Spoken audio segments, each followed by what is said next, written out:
before doing the recording with Recordium, you were already sending tracks over to Colemine Records, just like demos and things like that, trying to get their attention. Is that correct? Correct. So let's talk about that. Like, so you're sending them what type of songs, and what are you ultimately hoping for by sending Colemine Records these tracks? I think initially I was trying to send them to like more of the Barrio Joyride, instrumental, funky Latin stuff that, like, again, like trying to make that war sound, like something similar to that.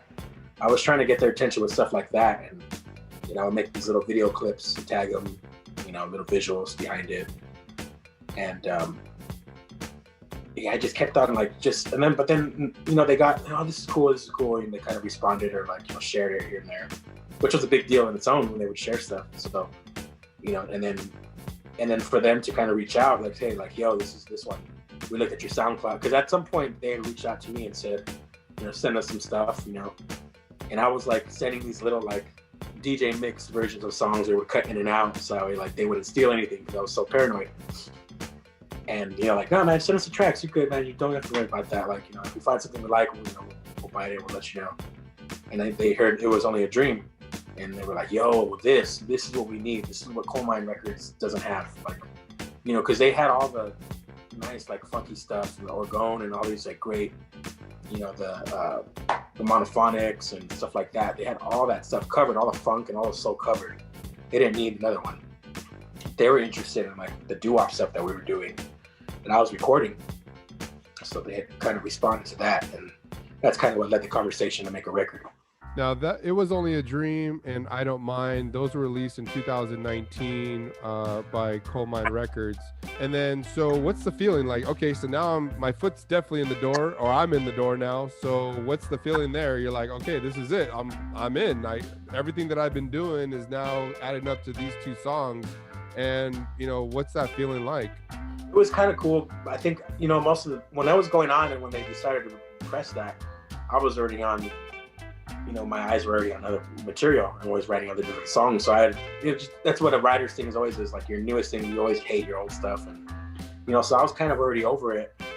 But people had not heard it yet, and they were about to be exposed to it. So while I'm kind of mindset on this other stuff, like this is all happening behind my ears, and I don't really pay attention to it at this point.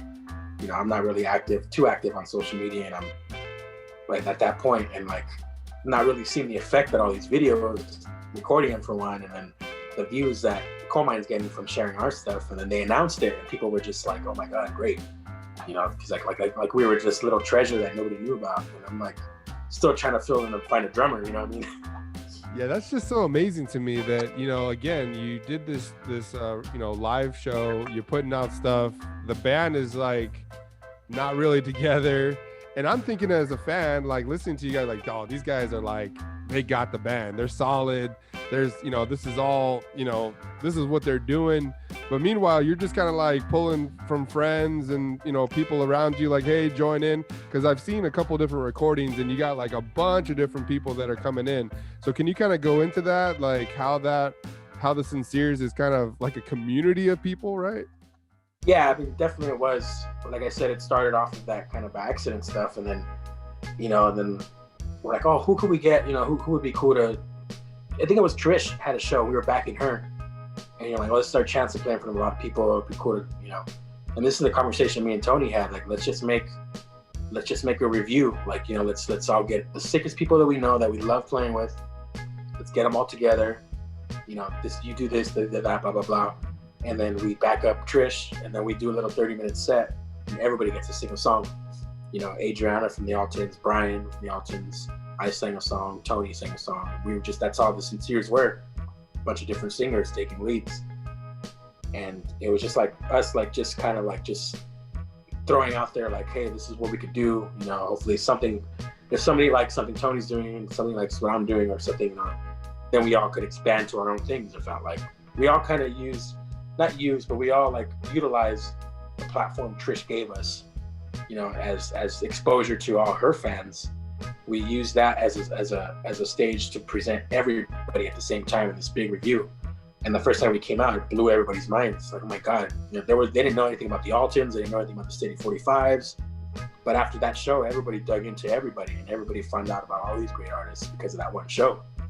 And I think that was like the biggest achievement, you know, as a group, you know, and then, you know, we all kind of just started branching off into our own little pockets, you know. So you got the Illusions, you got the Sinseers, you got Trish, you got, you know, Adrian Carmine, all those people that kind of not directly came about it, but it's kind of grown the scene and grown the whole movement a little bit. Yeah, and it's a great scene. And that, you know, talking to Tony on that, you know, initial interview, it's like I didn't even know that there was just this big community that you guys kind of all hung out together. You guys all grew up together. So that was really cool. And a lot of the scenes that, you know, we've seen over the years, you know, like some of the metal scene, a lot of those guys played together for many years and they all kind of hit at once. And I feel like that's what's happening right now with the soul scene. All you guys have all kind of helped each other and all created this community, and it's all pushing forward into this great music. So the big one, I think, when I really kind of, you know, really paid attention, and I think a lot of people paid attention, was Seems Like, and that was on the EP presented by Penrose. Yeah, and I think that was like one of the first sessions that we went in there and did, because, you know, Gabe Roth, again, going back to the recording, the drummer on that session was, you know, he had owned a bar in Fullerton, and he would always have me come out there and sing some songs, and, you know, so he's like, man, I told, first of all, he's one of the first time I heard Jason Joshua, because he's like, yeah, you know, I'll be Jason Joshua, you know, he comes out, he does this shit, I'm like, okay, whatever, you know, which he's a good friend of mine now, obviously, but he had always kind of thrown out, like, you gotta do something with fucking Daptone, you gotta do Colemine, blah, blah. It's like, okay, yeah, for sure. He's like, I'm gonna tell Gabe Roth about you. I'm like, okay, yeah, this one knows Gabe Roth, whatever, okay.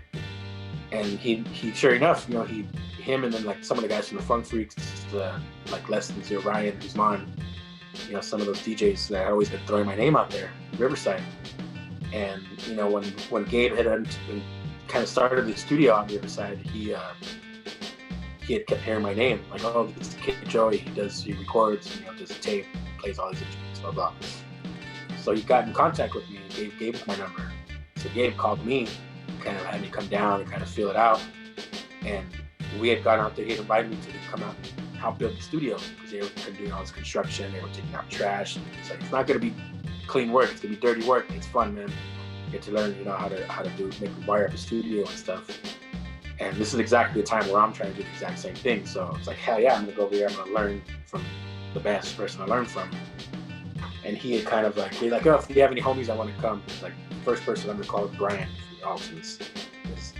I know he has songs and I know he wants to get a record out, and if anybody deserves it, it's this guy right now. So I called Brian, like, dude, just come over here, help me clean out the studio for Daptone. It's like, all right, yeah, cool. So we went out there, spent the whole 2 days out there cleaning it.